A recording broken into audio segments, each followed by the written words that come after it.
अस्सलामुअलैकुम। आज का हमारा बहुत ही ज़्यादा इम्पोर्टेंट टॉपिक है रेडिएशन। ये टॉपिक एज अ लॉन्ग भी आता है और कई बार पेपर में ये लॉन्ग क्वेश्चन के तौर पे आया हुआ है। उसके अलावा यहाँ से शॉर्ट भी बनते हैं, तो आपने इस पूरे वीडियो को अच्छे से देखना है। जैसे जैसे मैं हाइडिंग्स बनाऊंगा, जैसे जैसे मैं आपको कहूँगा, आपने उसी तरतीब से इसको लेके चलना और वैसे ही आपने इसको याद करना है। तो आपका एक कंप्लीट लॉन्ग क्वेश्चन अच्छे से अटैम्प्ट हो जाएगा। बुक में इतनी अच्छी तरतीब से मेरे मुताबिक नहीं लिखा हुआ, आपको शायद वहाँ से ना जल्दी पता चले कि किस पॉइंट में क्या आपको लिखना है। लेकिन अगर आप पूरी वीडियो देख लेते हो तो आपको क्लियर हो जाएगा कि आपको कहाँ पे क्या हेडिंग देनी है और उसके अंदर आपको क्या चीज़ लिखनी है। इस चैप्टर की प्लेलिस्ट का लिंक डिस्क्रिप्शन में मौजूद होगा। उसके अलावा आप इस चैप्टर की प्लेलिस्ट कैसे हासिल कर सकते हैं मैं ये वीडियो के लास्ट पर भी बता दूंगा। स्टार्ट करते हैं अपने टॉपिक को। हमने स्टार्टिंग पर इस चैप्टर के स्टार्टिंग पर एक चीज़ पढ़ी थी कि method of transfer of heat, कि हीट को ट्रांसफ़र करने के कितने तरीके हैं। तो अभी तक हमने कंडक्शन को भी पढ़ लिया, कन्वेक्शन को भी पढ़ लिया। अब हम पढ़ेंगे रेडिएशन को। तो मैं डायरेक्ट रेडिएशन पे आने से पहले आपको इन दोनों का थोड़ा थोड़ा आपको हल्का कॉन्सेप्ट देना चाहूँगा कि कंडक्शन में क्या होता था कि अगर आपके पास कोई मेटल मौजूद है, आप उसको एक साइड से गर्म करते हो तो उसके जो एटम्स होते हैं वो आपस में वाइब्रेट होते हैं, आपस में टकराते हैं और टकरा कर क्या करते हैं, अपनी हीट दूसरे एटम को ट्रांसफ़र कर देते हैं। तो इस तरीके से हीट जो होती है एटम की वाइब्रेशन से एक जगह से दूसरी जगह ट्रांसफ़र हो जाती है। अब बात करते हैं कन्वेक्शन में। तो कन्वेक्शन में क्या होता है, कन्वेक्शन होती है गैसेज या लिक्विड्स में। तो अगर आपके पास कोई भी दोनों में मौजूद है, उनके ये एटम मौजूद हैं, हम इनको गर्म करते हैं। कोई गैस है उसके एटम को हम गर्म करते हैं। तो जैसे इसको हम गर्म करेंगे तो ये जो एटम्स है ये हीट को एब्जॉर्ब करके एक जगह से दूसरी जगह सारे के सारे एटम ही ट्रांसफ़र हो जाएंगे, जो जो हीट एब्जॉर्ब करता रहेगा। इसमें ऐसा नहीं होता कि एटम दूसरे एटम से वाइब्रेट हो के टकरा कर या कोलाइड करके अपनी हीट साथ वाले एटम को ट्रांसफ़र नहीं करता, बल्कि खुद एटम हीट एब्जॉर्ब करके खुद ही ट्रांसफ़र हो जाता है सारे का सारा। तो ये तो थे हमारे पास कंडक्शन और ये वाला मेथड था कन्वेक्शन। उम्मीद करता हूँ कि इनको तो आपने समझ लिया होगा। आज की इस वीडियो का जो मेन टॉपिक है वो है रेडिएशन के रेडिएशन से कैसे हीट ट्रांसफ़र होती है। इसको एक बड़ी सादा से एग्जांपल से आपको मैं समझाना चाहूँगा। आपकी हमारी ये ज़मीन है और ये सूरज है। अब सूरज से ज़मीन तक रोशनी तो आ ही रही है, लेकिन रोशनी के साथ साथ आपको पता है हीट भी आ रही है।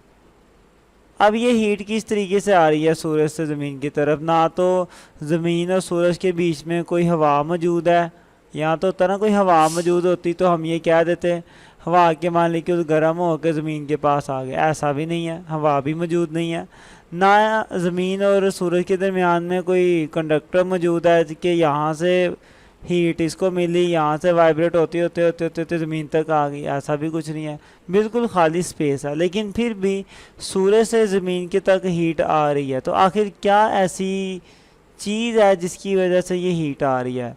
वो चीज़ है आपकी रेडिएशंस। सूरज से जो रेडिएशन निकलती हैं वो क्या करती हैं, अपने साथ साथ रोशनी को भी लेके आती हैं और रोशनी के साथ साथ हीट को भी साथ ही लेके आती हैं। तो यहाँ से हमें पता चला कि जो हमारे पास हीट है वो एक और तरीका है हीट को एक जगह से दूसरी जगह लेके जाने का। उस तरीके का नाम है रेडिएशन। रेडिएशन के ज़रिए भी क्या करती है, हीट हमारे तक आ जाती है। तो सूरज से हीट ट्रैवल करती है रेडिएशन की फॉर्म में और ज़मीन तक आ जाती है। ओके, तो हमारा थर्ड मेथड है रेडिएशन। तो उम्मीद करता हूँ कि आपको समझ आ गया होगा कि रेडिएशन से कैसे हीट ट्रांसफ़र होती है। अब रेडिएशन की थोड़ी डेफिनेशन कर लेते हैं। Radiation is the mode of transfer of heat, कि रेडिएशन हीट को ट्रांसफ़र करने का वो तरीका है from one place to another, एक जगह से दूसरी जगह हीट को ट्रांसफ़र करने का वो तरीका है in the form of waves, जिसमें हीट वेव की सूरत में ट्रैवल करती है। ठीक है, तो वेव की सूरत में हीट का एक जगह से दूसरी जगह ट्रांसफ़र होना क्या कहलाता है, रेडिएशन कहलाता है। ये होगी हमारी रेडिएशन की डेफिनेशन। एक सिंपल से एग्जांपल से इसको एक बार फिर समझते हैं। अंगीठी मौजूद है मेरे पास और दूसरी एंड पे कोई भी शख्स खड़ा है। अब आपको पता है कि इस अंगीठी से जो हीट है इस शख्स तक कैसे जा रही होगी, रेडिएशन की फॉर्म में जा रही होगी। ठीक है, ये सारी हीट किस तरीके से जा रही होगी, रेडिएशन की फॉर्म में जा रही होगी। और हम ये नहीं कह सकते कि ये जो हीट है एक जगह से दूसरी जगह कन्वेक्शन के ज़रिए चलेगी।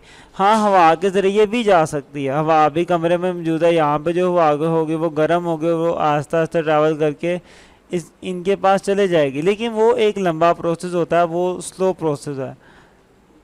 अभी के लिए आप मान लो कि इसके पास सिर्फ और सिर्फ रेडिएशन के ज़रिए ही हीट पहुंच रही है। इसको हम एक तरीके से प्रूव भी कर सकते हैं कि सिर्फ रेडिएशन के ज़रिए ही हीट ट्रैवल कर रही है। वो इस तरीके से, अगर आप इसके बीच में कोई भी कागज़ रख दें, अगर मैं कोई कागज़ इसके बीच में रख देता हूं तो हीट पहुंचना बंद हो जाएगी, हीट उस तक पहुंचेगी नहीं, क्योंकि रेडिएशन आएंगी और इस कागज़ से टकरा के यहीं पर रुक जाएंगी, आगे नहीं जाएंगे।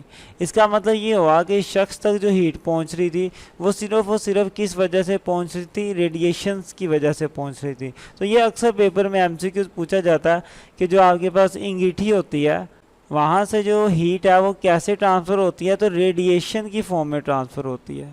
ठीक है, तो ये आपने याद रखना है कि अंगीठी से या फायर बॉक्स से रेडिएशन की फॉर्म में हीट आगे ट्रैवल करती है, ना कि कंडक्शन या कन्वेक्शन। कन्वेक्शन से करती ज़रूर है लेकिन वो बहुत स्लो होती है, हम उसको इग्नोर करते हैं अभी के केस में। अभी के लिए हम सिर्फ क्या कंसिडर करेंगे कि रेडिएशन की फॉर्म में आ रही है, क्योंकि आपने खुद भी ये अंदाज़ा किया होगा कि जब भी किसी आग के पास होते हैं तो बहुत ज़्यादा हीट आप तक बहुत तेज़ी के साथ पहुंच रही होती है, बहुत गर्मी आपको फील हो रही होती है, वो सारी की सारी हीट रेडिएशन की फॉर्म में आप तक पहुंच रही होती है। ठीक है, और अगर आप रास्ते में कोई कागज़ रख दें तो उसी वक्त वो हीट आप तक पहुंचना बहुत हद तक कम हो जाएगी। अब ये कम क्यों हुआ है, क्योंकि रेडिएशन की फॉर्म में आ रही थी ना, रेडिएशन कागज़ से टकरा के रुक गई। तो यहाँ से ये साबित होता है कि मेरे तक जो हीट आ रही थी वो सिर्फ रेडिएशन की फॉर्म में आ रही थी।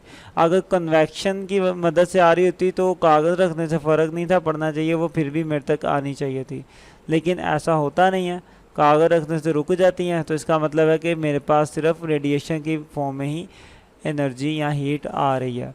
तो ये एक छोटा सा एमसीक्यू था, लेकिन आपने इसे याद ज़रूर रखना है कि अंगीठी से हीट कैसे ट्रैवल करती है, रेडिएशन की फॉर्म में ट्रैवल करती है।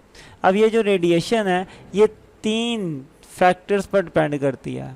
ठीक है, ये जो है रेडिएशन हमारे पास 3 फैक्टर्स पर डिपेंड करती है। नंबर 1 आता है हमारे पास कलर, नंबर 2 सरफेस टेम्परेचर और number 3 surface area.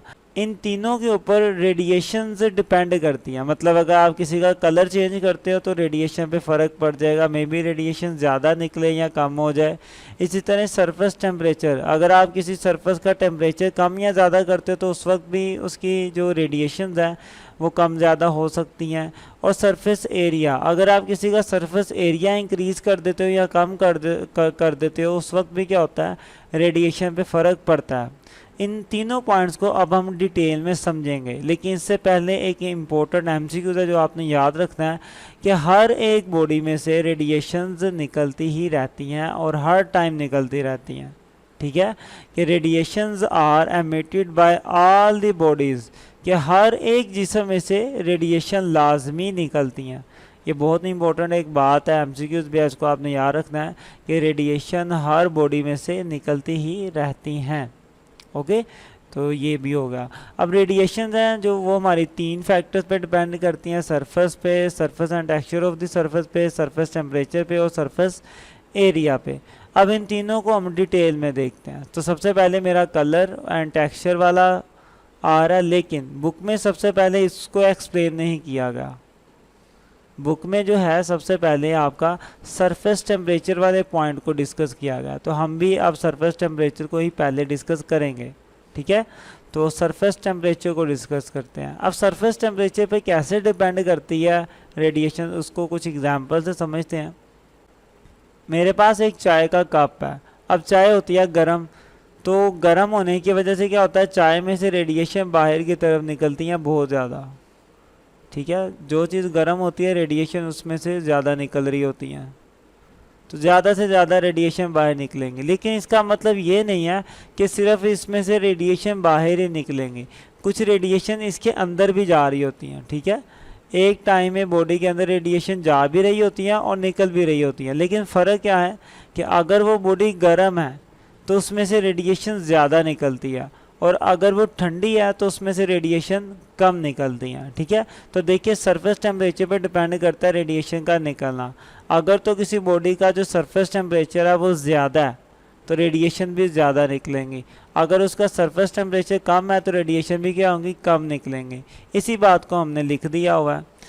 When the temperature of an object is higher than its surrounding, अगर किसी बॉडी का अपने सराउंडिंग से टेम्परेचर ज़्यादा है, then it is radiating more heat than it absorbing, तो फिर उसमें से जो हीट है वो निकल ज़्यादा रही होगी और एब्जॉर्ब कम हो रही होगी। ठीक है, ये लाइन इंपॉर्टेंट है काफ़ी, एमसीक्यूज़ के लिहाज से भी ये एमसीक्यूज़ आ सकता है कि अगर किसी बॉडी का टेम्परेचर ज़्यादा है तो क्या उसमें से रेडिएशन भी ज़्यादा निकलेंगे। ठीक है, तो इस तरीके से अब होता ये है कि कप में से रेडिएशन निकलती रहती हैं निकल के सारी रेडिएशंस क्या होती हैं, आपकी सराउंडिंग में चले जाती हैं। तो जब इस कप का, इस चाय का टेम्परेचर बाहर वाले सराउंडिंग वाले टेम्परेचर के बराबर हो जाए, जितना इस चाय का टेम्परेचर है उतना ही बाहर वाली सराउंडिंग का टेम्परेचर हो जाता है, तो क्या उस वक्त हीट नहीं निकलती, क्या उस वक्त रेडिएशन नहीं निकलती, उस वक्त भी रेडिएशन निकलती हैं। लेकिन होता ये है कि जब चाय का टेम्परेचर बाहर वाले सराउंडिंग के टेम्परेचर के इक्वल हो जाता है तो जितनी रेडिएशन चाय में से निकल रही होती है ना, उतनी ही रेडिएशन चाय के अंदर भी जा रही होती हैं। ओके, तो जब इसका टेम्परेचर बराबर होता है तो रेडिएशन निकलने का और एंटर होने का जो रेट है वो बराबर हो जाता है। लेकिन जब चाय गर्म होती है उस वक्त चाय में से निकल ज़्यादा रही होती है और चाय के अंदर एंटर कम हो रही होती है। लेकिन एक बात आपने ध्यान में ज़रूर रखना है कि कोई भी बॉडी है उसमें से रेडिएशन निकल भी रही होती हैं और उसके अंदर से रेडिएशन उसके अंदर जा भी रही होती हैं। हाँ, ये सरफेस टेम्परेचर पे डिपेंड करता है कि रेडिएशन अंदर ज़्यादा जाएगी या अंदर से बाहर ज़्यादा निकलेंगे। अगर तो उसका टेम्परेचर अपना ज़्यादा वो गर्म है तो उसमें से रेडिएशन निकलेंगी ज़्यादा और उसके अंदर एंटर कम होगी। अब एक और एग्जांपल कर लेते हैं हम। मेरे पास एक गिलास मौजूद है, ठंडे पानी का गिलास मौजूद है, तो क्या इस ठंडे पानी में भी रेडिएशन निकल रही होंगी? जी हाँ, इस ठंडे पानी से भी रेडिएशन निकल रही होंगी, लेकिन बहुत कम निकल रही होंगी, इसके अंदर एंटर ज़्यादा हो रही होंगी। ठीक है, हमेशा क्या होता है, हीट गर्म से ठंडे हिस्से की तरफ जाती है, तो जितनी भी हमारे पास हीट होगी हमारे सराउंडिंग में वो सारी की सारी मूव काम कर देगी, शुरू ग्लास की तरफ मूव करना स्टार्ट कर देगी। तो हीट ग्लास की तरफ ज़्यादा रही होगी रेडिएशन, लेकिन ग्लास के अंदर से जो रेडिएशन निकल रही हैं वो कम निकल रही होंगी। ओके, तो जब किसी बॉडी का टेम्परेचर कम होता है उसमें से रेडिएशंस कम निकलती हैं और उसके अंदर रेडिएशन एंटर ज़्यादा होती हैं। इसी बात को हमने लिखा हुआ है कि when temperature of an object is lower, कि जब किसी बॉडी का टेम्परेचर क्या होता है, लोअर हो जाता है, कम हो जाता है, देन इट्स सराउंडिंग, अपने सराउंडिंग से उसका टेम्परेचर अगर कम हो जाए, then it is radiating less heat then it is absorbing, तो उसमें से जो हीट है वो रेडिएट कम हो रही होती है और उसके अंदर जो हीट है वो ज़्यादा जा रही होती है। ज़ाहिर है वो खुद ठंडा है, उसने क्या हीट निकालनी है, उसके अंदर ही हीट जाएगी ज़्यादा, तो वो खुद ठंडा है तो ज़्यादा से ज़्यादा रेडिएशन उसके अंदर जाएंगी और निकलेंगी बहुत कम। जब गिलास का टेम्परेचर बाहर वाले सराउंडिंग के टेम्परेचर के बराबर हो जाएगा तो उस वक्त क्या होगा, उस वक्त भी वही काम होगा जो इस कप के साथ हुआ था। अब दोनों का टेम्परेचर बराबर है, इसके सराउंडिंग का भी और इस गिलास का भी, तो अब इस गिलास में से जो जितनी रेडिएशन निकल रही हैं उतनी ही रेडिएशन इस गिलास के अंदर भी एंटर हो रही होंगी। इसलिए हम कहते हैं कि कुछ टाइम बाद जब गिलास पड़ा रहता है तो वो उसका पानी क्या हो जाता है, गर्म हो जाता है। तो गर्म क्यों होता है, क्योंकि वो पानी अपने सराउंडिंग से क्या कर रहा होता है, रेडिएशन को एब्जॉर्ब कर रहा होता है। यही बात पेपर में कुछ क्वेश्चन बना के इस तरह पूछी जाती है कि why does a glass of chilled water becomes hot after some time, कि ठंडे पानी का गिलास कुछ टाइम बाद गर्म क्यों हो जाता है। तो आप सबसे पहले तो ये लिखेंगे कि when temperature of an object is lower than its surrounding then it is radiating less heat then it is absorbing, कि उसमें से जो हीट निकल रही है वो कम निकल रही है और वो जो हीट एब्जॉर्ब कर रहा है वो ज़्यादा एब्जॉर्ब कर रहा है। तो हीट ज़्यादा एब्जॉर्ब करेगा इसलिए इसका टेम्परेचर भी क्या हो जाएगा, ज़्यादा हो जाएगा। ये सारी बात इसमें लिख देंगे।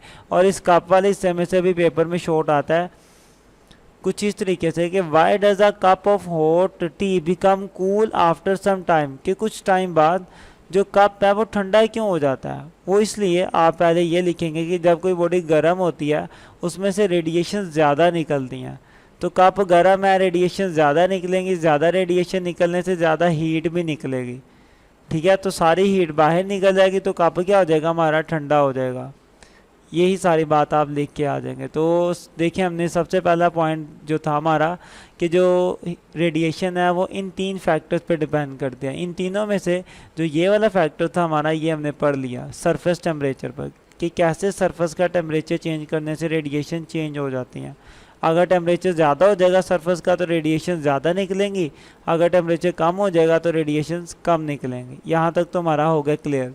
इसके बाद हम बात करेंगे colour and texture of the surface पे, कि सरफेस का जो कलर है और टेक्सचर है उसके ऊपर कैसे डिपेंड करती है रेडिएशन। अब इसकी बात करेंगे।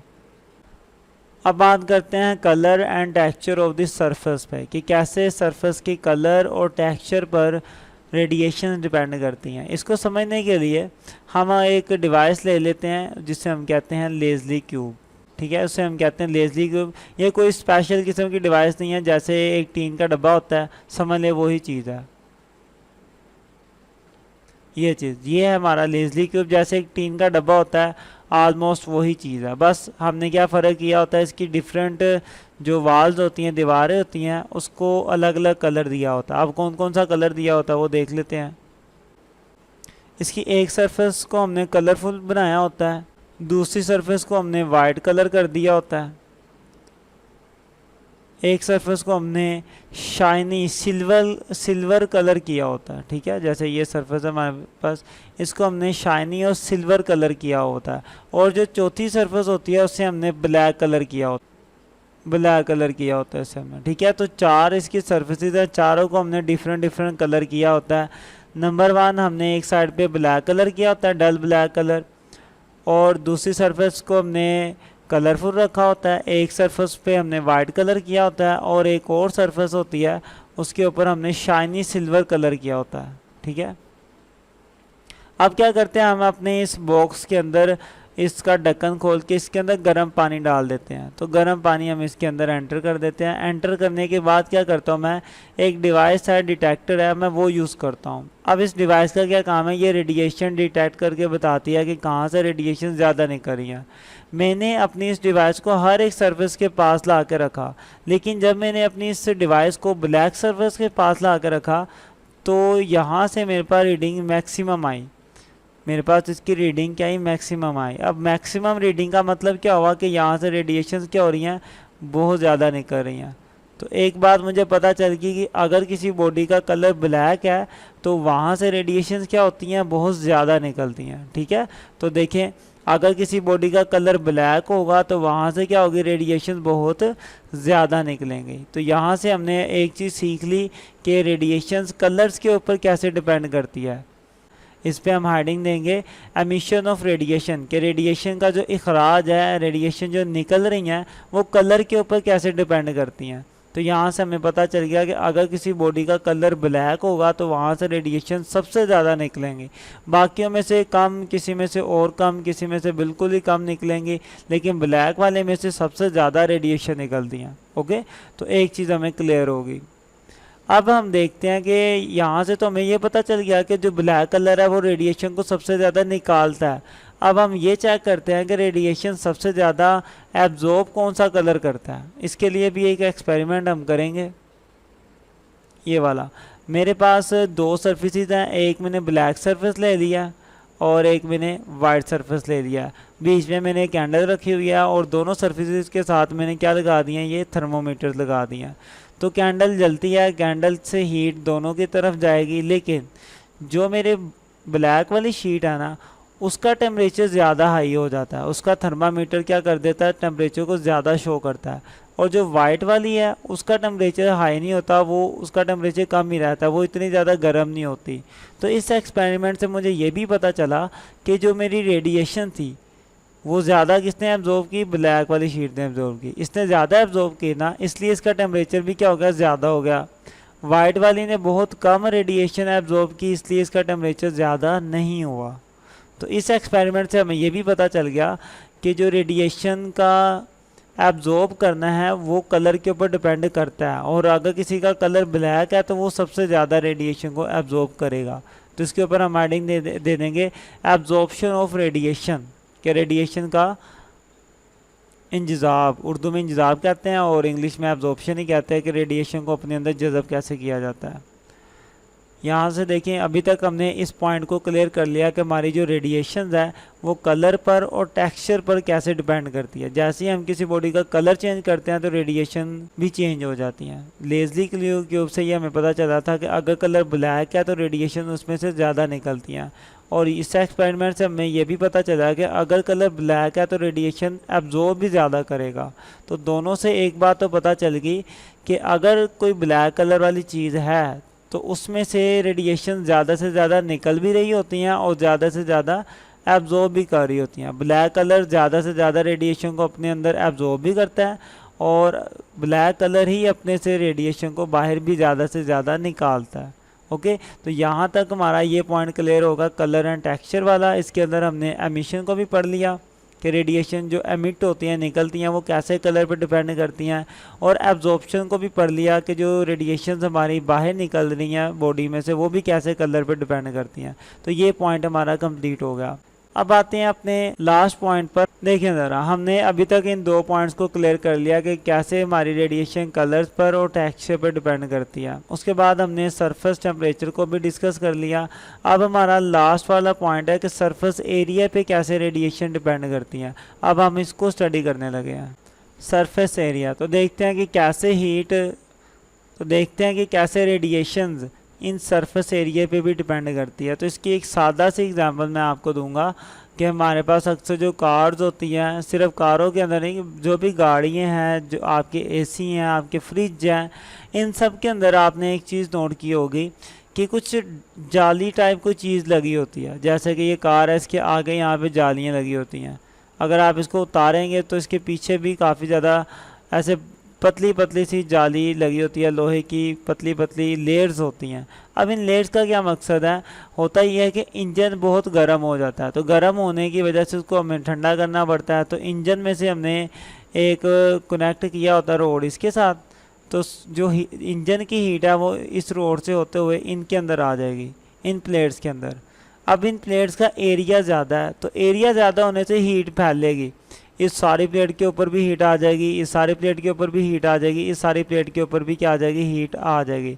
अब एरिया ज़्यादा होने से ज़्यादा जगह पे हीट फैलेगी और ज़्यादा से ज़्यादा रेडिएशन इनमें से निकलेंगी। ठीक है, तो ज़्यादा रेडिएशन निकलेंगी, जिस वजह से आपका इंजन जल्दी ठंडा हो जाएगा, क्योंकि रेडिएशन जल्दी निकल रही हैं। तो ये बात हमें पता चली कि जब किसी बॉडी का हम एरिया इंक्रीज़ करते हैं ना, तो उसमें से जो रेडिएशन निकल रही हैं वो भी ज़्यादा निकलना स्टार्ट कर देती हैं। तो वो बात आपने याद रखनी है कि larger is the area greater will be the transfer of heat, कि जितना ज़्यादा आप एरिया करेंगे आपकी हीट भी उतनी ही ज़्यादा क्या होगी? ट्रांसफ़र होगी। यही बात हमने रेडिएटर के अंदर भी पढ़ी थी कि रेडिएटर में भी क्या होती हैं? जालियाँ लगी होती हैं। तो बाहर से एक रोड हमने इनके साथ दोनों साइडों से अटैच किया होता है। अब इन रोड से जो हीट है वो इन जालियों के अंदर आ जाती है, पूरी प्लेट के ऊपर। तो हीट हमारी इस पूरी प्लेट के अंदर आ गई, आगे वाली प्लेट के अंदर भी आ गई, उसके आगे वाली भी आ गई। अब आने का क्या फ़ायदा होगा? देखें, पहले एक सिंगल रोड आ रहा था ना, इस सिंगल वायर में से या इस सिंगल रोड में से रेडिएशन कितनी निकलेंगी? थोड़ी सी निकलेंगी। अब मैंने इस रोड को इसके साथ अटैच कर दिया, तो हीट जो है अब इस रोड के अंदर, इस पूरी प्लेट के अंदर आ गई। अब इस पूरी प्लेट में से रेडिएशन बाहर निकलेंगे, हर जगह रेडिएशन निकलेंगे, यहाँ से भी, आगे वाली प्लेट में से भी। तो सारी प्लेटों में से ज़्यादा आपकी रेडिएशन निकलेंगी, और जिस वजह से हीट जल्दी ख़त्म हो जाएगी और आपका जो इंजन है वो क्या रहेगा? ठंडा रहेगा। यही सारे लॉजिक इस्तेमाल किए जाते हैं आपकी फ्रिजों के अंदर, आपकी एसियों के अंदर, उनको ठंडा रखने के लिए, कि हम ये वाली जालियाँ लगा देते हैं। इन्हीं जालियों को हम कहते हैं रेडिएटर्स, क्योंकि इनमें से रेडिएशन निकल रही होती हैं, तो इनको हम कहते हैं रेडिएटर्स। ये क्या करते हैं? रेडिएशंस को बाहर निकालते हैं। तो सरफेस एरिया इंक्रीज़ होने से रेडिएशन भी क्या हो जाती है? आपकी इंक्रीज़ हो जाती है। तो हमने 3 पॉइंट्स पढ़े थे कि रेडिएशन किन किन पे डिपेंड करती है, तीनों को पढ़ लिया। ये सरफेस एरिया वाला था। इससे पहले हमने ये पढ़ा था कि जो रेडिएशन है वो कलर और टेक्सचर पर भी डिपेंड करती है। कैसे करती है वो हमने देखा था कि अगर कलर ब्लैक है तो रेडिएशन ज़्यादा निकलेंगी, अगर कलर ब्लैक है तो रेडिएशन एब्जॉर्ब भी ज़्यादा होंगी। और इसी बात को आप लिख भी लें कि a dull surface is a good absorber of heat as its temperature rise rapidly, कि एक जो डल सरफेस है उसमें जो रेडिएशन है वो जल्दी से एब्जॉर्ब भी होती हैं। ठीक है, तो ये आपने याद रखना है, is a good absorber of heat, कि जो ब्लैक सरफेस है उसमें हीट ज़्यादा एब्जॉर्ब भी होती है। और यही बात आपको याद भी रखनी है कि जो ब्लैक सरफेस होती है उसमें हीट जल्दी से जल्दी उसमें से हीट निकलती भी ज़्यादा है। तो आप लिख लें साइड पे कहीं पे कि इन ब्लैक सरफेस हीट एमिट मोर, कि जो ब्लैक सरफेस होती है उनमें से जो हीट है वो सबसे ज़्यादा निकलती है। ओके, तो ये पॉइंट भी क्लियर था। और इससे पीछे हमने एक पॉइंट पढ़ा था कि हमारी रेडिएशन जो है वो सरफेस टेम्परेचर पे भी डिपेंड करते हैं। इनको भी अच्छे से देख लिया था। तो यहाँ तक आपका रेडिएशन वाला टॉपिक कंप्लीट होता है। तो पेपर में जब भी लॉन्ग आएगा आपने यहाँ से स्टार्ट करना है, फिर आपने रेडिएशन की डेफिनेशन लिखनी है, उसके बाद आपने एक एग्जाम्पल की एडिंग देके ये छोटी सी एग्जाम्पल लिख देनी है। ठीक है, उसके बाद आप फैक्टर की एडिंग देके, जैसे मैंने फैक्टर लिखे ये लिख देना, फिर हर एक फैक्टर को आपने एक्सप्लेन करना। तो सरफेस टेम्परेचर को एक्सप्लेन करने के लिए बुक में 2 ही एग्जांपल है, दोनों ही आपने लिखने, और दोनों एग्जांपल के ऊपर क्वेश्चन भी उसने खुद ही बना के लिखे हुए हैं, तो आपने इनको लिख लेना है। जैसे ही आपका ये कवर हो जाएगा, इसके नीचे एक अलग से ना बुक वाले ने एक अलग से हेडिंग दी हुई है, absorption and emission of radiation, blue colour की। तो आप उस हेडिंग को इग्नोर करके आपने खुद हेडिंग देनी है ये वाली, colour and texture of the surface. आपने ये हेडिंग दे के फिर आपने वो बात लिखनी है emission and absorption of radiation वाली। तो पहले आप एमिशन की हेडिंग देंगे जैसे मैंने दी, और लेज़ली क्यूब के बारे में सारा लिख देंगे। जैसे ही लेज़ली क्यूब का पूरा हो जाएगा काम, फिर आपने हेडिंग देनी है एब्जॉर्प्शन ऑफ हीट की, और आपने इस सारी एक्टिविटी के बारे में लिख देना है। ओके, फिर आपका फिर सरफेस एरिया वाला स्टार्ट हो जाएगा। जैसे आप यहाँ तक लिखेंगे आगे सरफेस एरिया वाली सारी कहानी स्टार्ट हो जाएगी। सरफेस एरिया वाला आपकी बुक में ये जो टॉपिक है ना, इस टॉपिक के अंदर एक टेबल सा बना हुआ है। उस टेबल के नीचे वाला जो पैराग्राफ है उसके अंदर सरफेस एरिया के बारे में बताया हुआ है। तो आप इस सरफेस एरिया के बारे में लिख देंगे, ये हेडिंग देंगे और सारा कुछ वहीं से आप पैराग्राफ देख लें, समझा मैंने आपको दिया, तो आप यूँ करेंगे। तो ये काफ़ी इंपॉर्टेंट था, तो इसलिए मैंने थोड़ा ज़्यादा डिटेल में इसको बताने की कोशिश की है। तो टॉपिक होता है आपका कंप्लीट। और किसी टॉपिक पे वीडियो लेने के लिए टॉपिक का नाम और चैनल का नाम लिख के यूट्यूब पे सर्च करें। यहाँ क्लिक करके आप हासिल कर सकते हैं अपने इस चैप्टर की प्लेलिस्ट। यहाँ क्लिक करेंगे तो आपको पूरे न्यूमेरिकल की प्लेलिस्टें मिल जाएंगी। वीडियो अच्छी लगे तो इसको लाइक करें, कमेंट करें और दोस्तों के साथ शेयर भी करें। चैनल को सब्सक्राइब करके रखें। मिलते हैं नेक्स्ट वीडियो में, तब तक के लिए अल्लाह हाफिज़।